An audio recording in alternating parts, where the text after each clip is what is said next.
All right, now let's have a look at all the different options at the edit panel over here.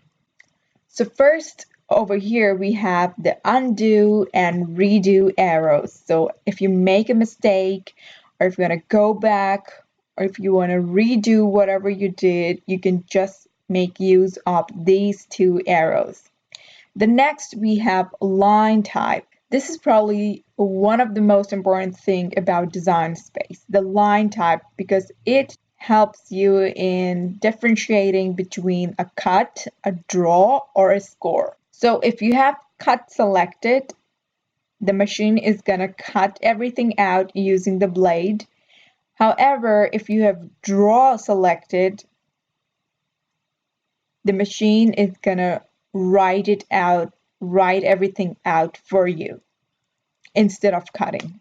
So once you click on draw, you'll see that the color of the shape has changed. So now there is like an outline around the square. And once you click on it, you can also change the type of pens given over here. So these are all the Cricut pens available. So you can choose any of those from here, and you can also select the specific colors. Next, we have scores. So once you click on the score, the outline changes to dotted lines, as you can see over here. Let me just make this bigger so you can see that these are all dashed lines. So this means your machine is going to use the scoring stylus or the scoring wheel instead of the blade to score these lines instead of cutting them. So score lines are obviously not going to be used for text. This is just an example. You're going to use the score lines for making cards or 3D objects and stuff like that. So let's go back to cutting. All right. Now let's move to the option next to line type, which is fill. This section comes with two different options. No fill, that means this is going to get cut out as it is. But if you select print, this means that it's going to first print it out and then cut it. Now keep an eye on the right hand side over here. Right now you can see it says cut, but when I click on print from here, the option changes to cut and print. That means this thing is first going to get printed out on a paper, and then you can easily cut it out. So this is obviously not the perfect thing for text. Let me bring in some image, and then I can show you how this actually works. All right, so here we have an image of myself. That's me, Ninja Jeff. And as you can see right now, print is selected, and you can see all these different colors. There's black, there's pink, there's brown, and on the right hand side it says cut, then print. However, when I change the fill to no fill, you will see that all the colors have disappeared, and if I go ahead and click make it, it's just gonna cut out this image on any paper that I put on the mat. But if there is print selected from the drop down menu, and let me change the color to original artwork, which was this, restore, there you go. Now it's first gonna prompt me to print this image, and then I can place it on the mat so that the machine can cut it for me. So don't worry about all the details on how this is going to happen. We will talk about it later when I show you in the other lessons how to do print and cut. For now, just remember what happens when you select print and what happens when you select no fill. All right, now let's move to the next part, which says select all. So when you click on this, everything on your canvas gets selected. So you don't have to actually click and drag your mouse if you want to select everything. All you got to do is just select all, and within a second, everything is going to be selected. All right, next we have the edit option. So using these options, you can cut, copy, paste, do whatever you like with your image. So let's say I want to copy this image. So I'm just going to click on it, go to edit, and just click on copy. And then I need to click on paste. And there you go, we have our copied image. The easier way to do this is by just clicking on duplicate from the right hand side panel.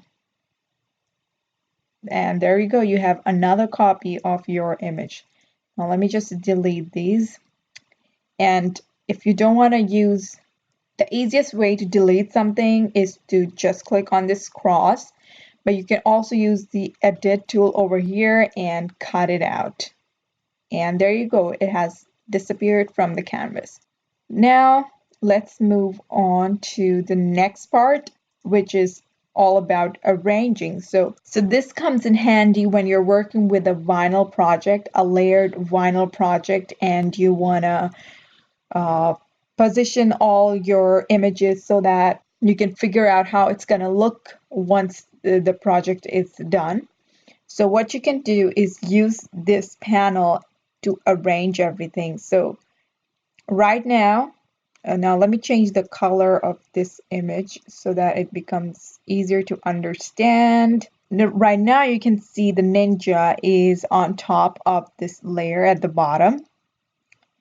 Now I want to move it around so that the ninja is behind. So what I'm going to do is just click on this image and I'm going to go to arrange and I'm going to click on move forward. So what move forward does is just moves it by one layer, and when you click on send to front, it jumps over all the layers and ends up in the front.